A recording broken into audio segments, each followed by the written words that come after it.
industry to address our students and faculty. This sort of activities are carried out with the primary aim of keeping up abreast of the contemporary events happening in the industry.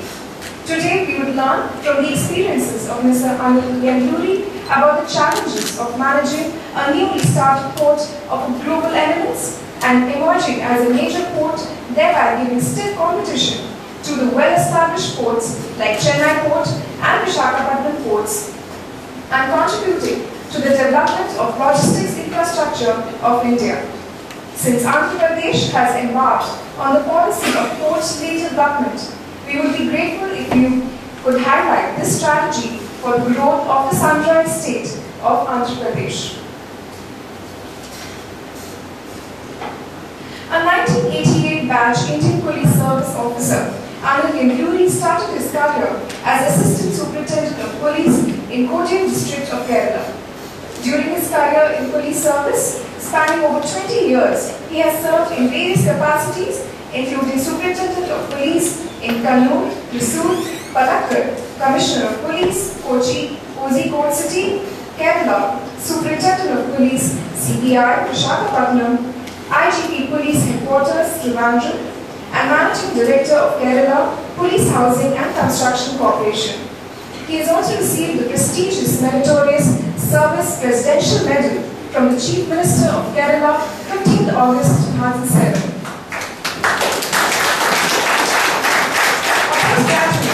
In science, Mr. Yendluri also holds an MBA and LLB.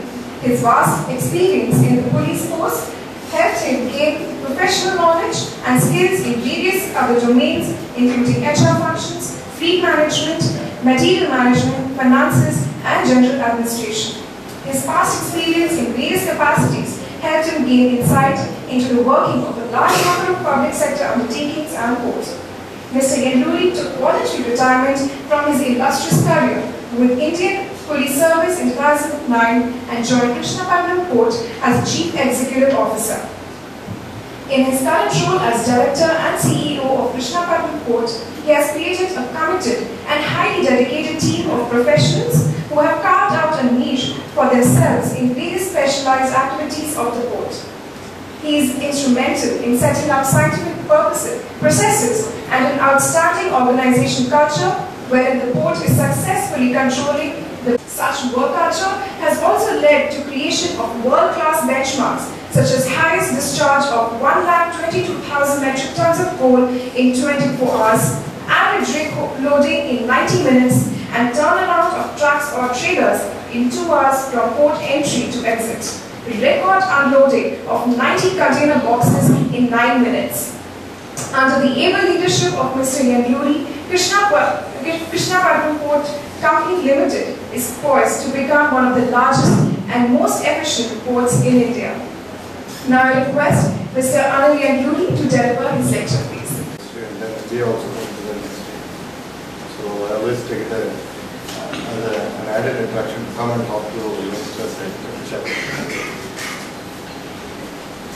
Thanks for the nice words, Margarita, and thank you very much. First, before I go into the topic, I'd like to show some few slides about Krishnapatnam Port.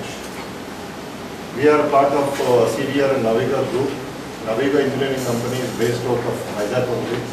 It's one of the largest private sector construction company in India today, mostly focusing on big constructions, ports, roads, rails, metros, bridges, canals, etc. etc.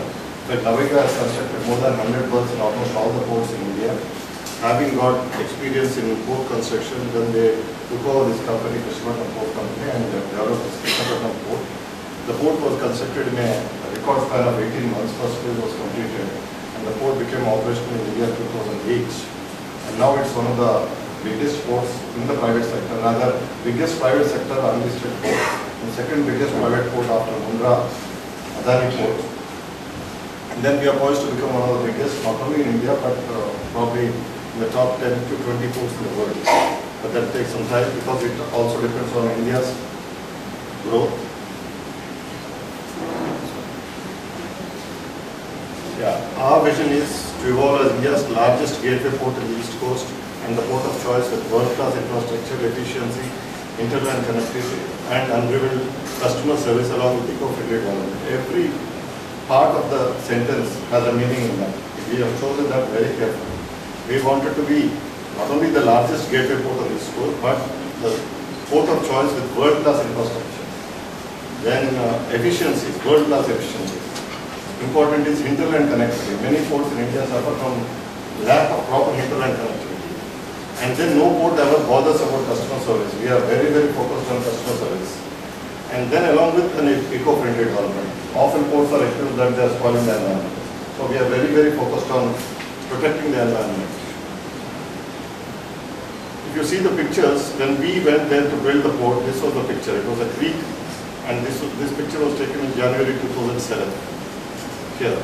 And then in 18 months we built 3 berths, and then later now we have 10 berths, and we have huge breakwaters, and all that was constructed in 18 months. That was a record. And the location details you can see, we are 180 kilometers north of Chennai. We are more a competitor for Chennai port rather than Vizag port. And we are located in Nellore, in Andhra Pradesh.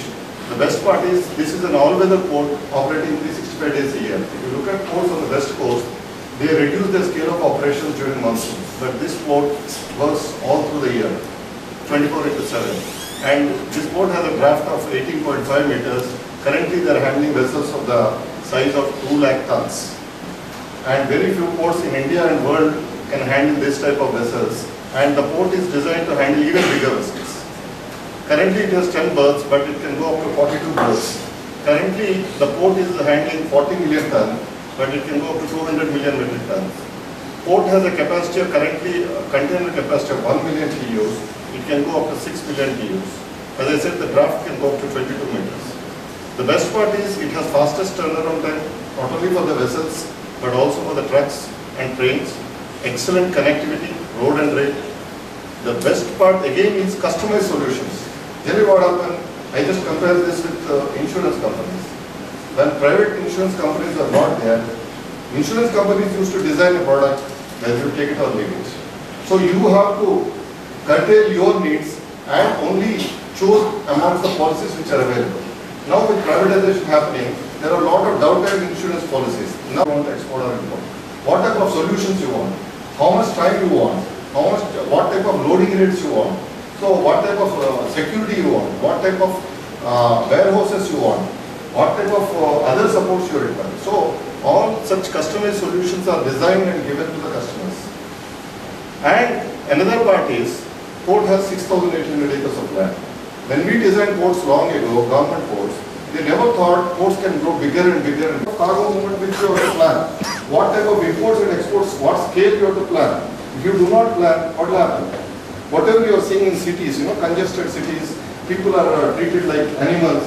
So that should not happen to the ports also. At least now with that knowledge and hindsight experience, we should plan for the future. Planning is always for the future. Planning can never be for current situation. So that's why we plan for the future. This port can go up to these volumes. Today in India, just to compare, Vizag port handles only 59 million tons after 100 years. Chennai port handles 53 million after 200 years. In China, there are ports which can handle 300 million tons and almost like 30 million TEUs, and there are 5-6 such big ports. All that growth happened in 15 years. So if we are planning such small ports with 10 million, 20 million, 30 million, you will fill that up in no time. And then start running around for the new port. So we should plan for 200 million, 300 million ports from now onwards, so that we cater to the future needs of the society. What is that makes Krishnapatnam different from other ports, other existing ports? Why should people go to Krishnapatnam? Why not Chennai port? If somebody asks, these are the answers. We have again devised a new system called single window clearance. For most of you who are learning about supply chain, do you know what happens in a port, inside the port? Except that cargo comes in and goes out. If you want to import, do you know what is the procedure? Can someone say? It's very difficult because ports have become like dark areas. They are enigmas. I was a student here. I used to always wonder what happens inside the port. All the gates are closed, all the roads are blocked. We don't know what happens. And if you want to import or export, you don't know the process. You have to go through several middlemen. You have to like. Then after that again, a warehouse is inside the port is owned by somebody else. So again you go and book your warehouse. Then after that again you need some trucking guy who does all the trucking. Again you pay for it. Then after that if it is open yard, again port, there used to be, now it has improved because of competition. You will have to pay a bribe to have a yard inside the port. Then after that, for bagging, if it is fertilizer, it has to be bagged and then sent out. Then again you will have to have contractors, labor, etc. to do this bagging process. Then after that again you do trucking to take it out of the port or by train. And for booking trains again you need another agent, another support and lot of money. So what happens, there are 8 to 10 or 12 complicated procedures and processes and documentation which will make it a nightmare.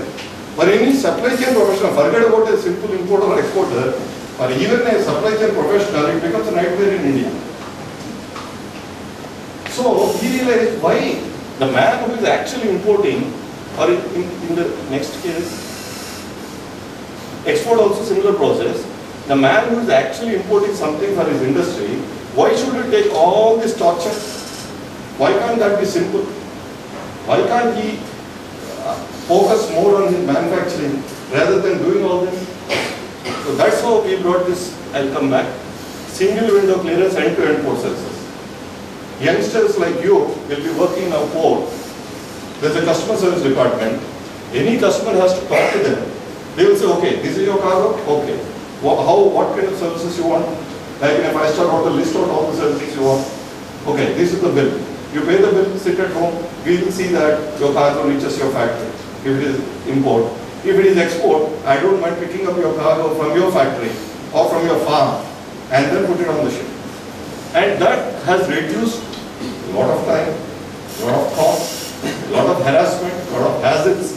And that's why Krishnapatnam port people are very happy. And then if he has a problem, while this cargo is in transit also, there could be any number of problems. Then we have excellent 24/7 customer service. Like in other industries, he has to just pick up his telephone and call. The customer service guy will run for his cargo and ensures that the cargo reaches safely to the port and then reaches to the ship.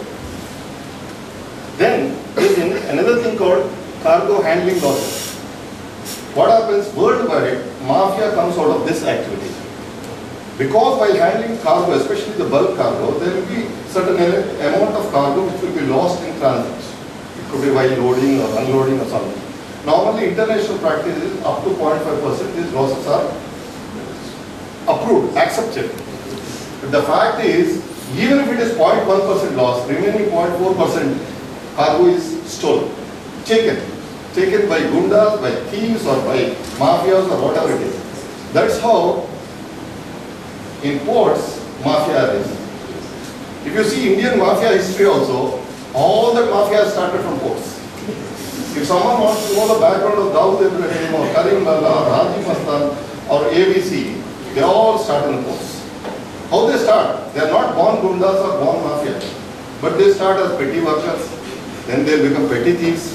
They'll make some money, then they'll become big thieves, then they start controlling the administrative authorities, then the mafia rises, then they'll do some murders, then they'll go and do some kidnapping, and ultimate thing is Dawood Ibrahim doing a bomb blast in Bombay.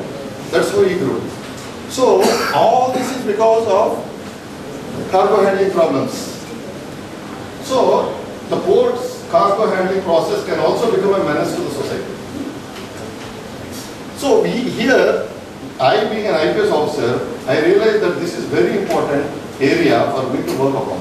So we have created efficient and fantastic security systems and very 100% accountable officers to account the cargo to the customers.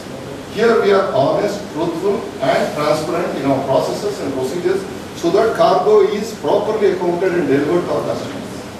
Today let me tell you, even if I charge 100 rupees more per ton cargo handling, my customers are happy because his cargo, one is he doesn't have hazards, second is his cargo will not be lost. So the cargo loss, if you also calculate that in terms of money, I am cheaper.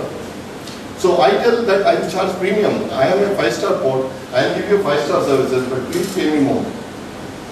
Because if I charge less, then what will happen? If I have to defray my cost, then I will have to close my eyes. Somebody else will pay me for this.